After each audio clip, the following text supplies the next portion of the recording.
अशी मौसूद तिळाची वडी असली तर लहानच काय अगदी घरातील ज्येष्ठ मंडळीसुद्धा ह्या तिळच्या वड्यांचा आस्वाद घेऊ शकता.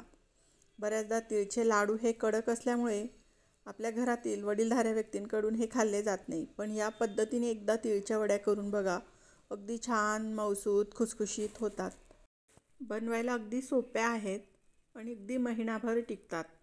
व्हिडिओ सुरू करण्यापूर्वी फ्रेंड्स रिक्वेस्ट आहे की व्हिडिओ आवडला असेल तर आपल्या व्हिडिओला लाईक, शेअर आणि आपल्या चॅनलला सबस्क्राईब जरूर करा. यासाठी लागणारं साहित्य म्हणजे 1 वाटी तीळ घेतली. ती स्वच्छ निवडून घेतली. यामध्ये काहीही खडे वगैरे काही कचरा नको. त्यामुळे तीळ स्वच्छ निवडून घेतली 1 वाटी. जेवढे तीळ घेतले तेवढीच 1 वाटी बारीक चिरून घेतलेला गूळ घेतला आहे. गूळ आपण साधा जो नेहमीचा वापरतो तोच घेतला आहे. चिक्कीचा गूळ वगैरे इथे वापरायचा नाही. वडीसाठी गूळ थोडा जास्तच लागतो, त्यामुळे यापेक्षा कमी घेऊ नका. थोडा जास्त झाला तरी चालेल. आणि 2 वाट्या इथे साजूक तूप घेतलेलं आहे. गॅसवर कढई गरम करून घेतली. यामध्ये आता गॅस कमी ठेवत आपण हलकेसे हे तीळ भाजून घेणार आहोत. मध्यम ते कमी गॅसवरच एकसारखं मिक्स करत तीळ छान खरपूस अशी भाजून घ्यायची. ती मोठ्या गॅसवर भाजली तर ती पटकन तर भाजेल, पण तीळला असा कडवट चव येऊ शकते. मध्यम ते कमी गॅसवरच 2-3 मिनटात छान तीळ भाजले गेले. हलकेसे छान तीळ फुलायला लागले, छान तडतडायला लागले. आता गॅस बंद करायचा आणि हे तीळ काढून घ्यायचे. तर हे तीळ थंड झाल्यावर एका मिक्सरच्या भांड्यामध्ये हलकेसेच वाटून घ्यायचे. म्हणजे अगदी बारीक न वाटता हलकेसेची भरळ करून घेतली. आता गॅसवर त्याच कढईमध्ये 1 चमचा तूप घेतलं. ह्या तुपामुळेच आपल्या वडीला छान खुसखुशीतपणा येतो, अगदी कडक होत नाही. आता तूप घातल्यानंतर बारीक करून घेतलेला गूळ घ्यायचा. गुळाचा असा विशेष पाक न करता फक्त यातल्या गुठळ्या आपल्याला मोडून घ्यायच्या आहेत.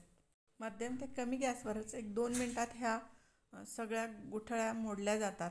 आणि याच वेळेस फक्त 2 चमचे पाणी या गुळाच्या पाकामध्ये घालायचे. म्हणजे विशेष असा पाक न करता फक्त 2 चमचे पाणी घालून 1 मिनटासाठी परत मिक्स करायचं. मिक्स झाल्यावर यामध्येच तिळाचा जो आपण कूट करून घेतलेला आहे, तिळाची जी भरड करून घेतली ती यामध्ये लगेच टाकून घ्यायची. गॅस बंद करायचा आणि छान हे मिश्रण मिक्स करून घ्यायचं. इथे प्रमाण मात्र तिळाचं आणि गुळाचं अगदी परफेक्ट ठेवा. आता ताटाला एकीकडे तूप लावून घेतलं आहे. या ताटावरच आपण हे जे तिळाचं मिश्रण आहे ते टाकून देऊयात. गरम असतानाच हे मिश्रण ताटात टाकून द्यायचं, म्हणजे वडी छान एकसारखी तयार होते आणि मिश्रणही छान सगळीकडे व्यवस्थित पसरवलं जातं. जर तुम्हाला हे मिश्रण एखाद्या वेळेस कोरडं वाटलं तर परत तुम्ही अगदी थोडासा गूळ घेऊन आणि त्यामध्ये अर्धा ते 1 चमचा तूप टाकून परत थोडासा गुळाचा पाक करून त्यामध्ये हे मिश्रण टाकू शकता. ह्या वड्या एवढ्या मौसूद बनतात की अगदी लहान मोठे सगळेच ह्या वड्या खाऊ शकतात. अगदी दात नसलेली व्यक्ती ही वडी खाऊ शकते. जसं जसं हे मिश्रण थंड व्हायला लागतं तसं तसं ते सेट व्हायला लागतं. आता एका वाटीच्या बुडाला हलकंसं तूप लावून त्याने वरतून परत वडी सेट करून घ्यायची. म्हणजे वडीला छान एक चकाकी येते आणि छान इवन सगळीकडे सारखी एकसारखी वडी तयार होते. हे बघा मिश्रण थंड व्हायला लागलं म्हणजे ते छान सेट झालं आहे. आता 15 ते 20 मिनटात हलकंसं गरम असतानाच याच्या वड्या करून घ्यायच्या. जास्त कडक झाल्यानंतर याच्या वड्या पडणार नाही, म्हणून मध्यम गरम असतानाच सुरीच्या साहाय्याने याच्या एकसारख्या वड्या करून घ्यायच्या. घरच्या घरी अगदी 2च साहित्यांपासून आपण 15 ते 20 मिनटात छान मौसूद अशा तिळच्या वड्या करू शकतो. तुम्हीही या संक्रांतीला या पद्धतीने तिळच्या वड्या जरूर करून बघा. अगदी छान होतात, मस्त अगदी महिनाभर टिकतात. फक्त यासाठी प्रमाण योग्य वापरा.